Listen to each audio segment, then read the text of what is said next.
Mengikuti Daisy untuk memulai dengan lapar 9 kali. Tidak hanya menghadapi cuaca hujan es ekstrim, hampir jatuh kelaparan. Beruntung berhasil menangkap katak tepat waktu, sehingga situasinya membaik. Pergi dari rumah dalam episode ini.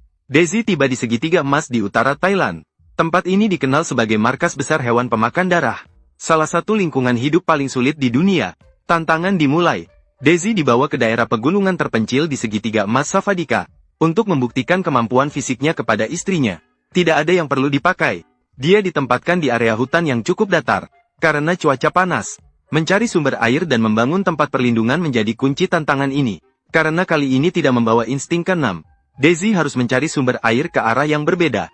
Dia meletakkan barang-barang penting di bawah pohon di puncak gunung, menuju ke arah pertama turun gunung. Tidak lama kemudian mulutnya mulai terasa kering.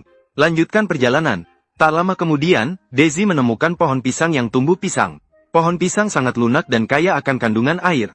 Dengan senang hati, Daisy segera menunjukkan serangkaian pukulan langit. Tak lama kemudian, pohon itu ditebang. Pilih pisang.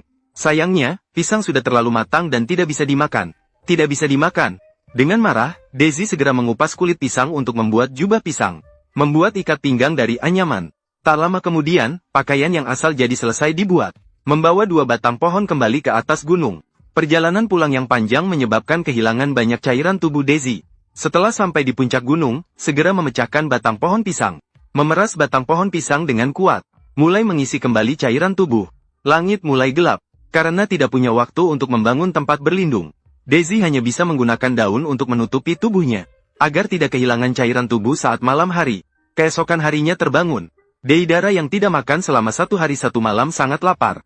Lalu dia langsung menangkap belalang di batang pohon dan memasukkannya ke mulutnya. Karena itu, tanpa pilihan, dia melanjutkan perjalanan turun gunung ke arah kedua.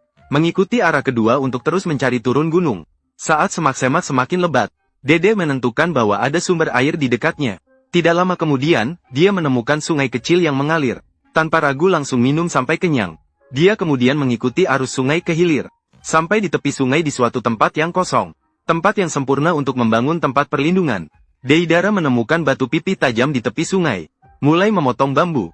Membuat kerangka tempat perlindungan dari bambu yang dipotong. Atap tempat perlindungan ditutupi dengan daun pohon besar. Setelah melewati hari yang melelahkan untuk melindungi diri dari angin, tempat perlindungan yang bisa melindungi dari hujan akhirnya selesai dibangun.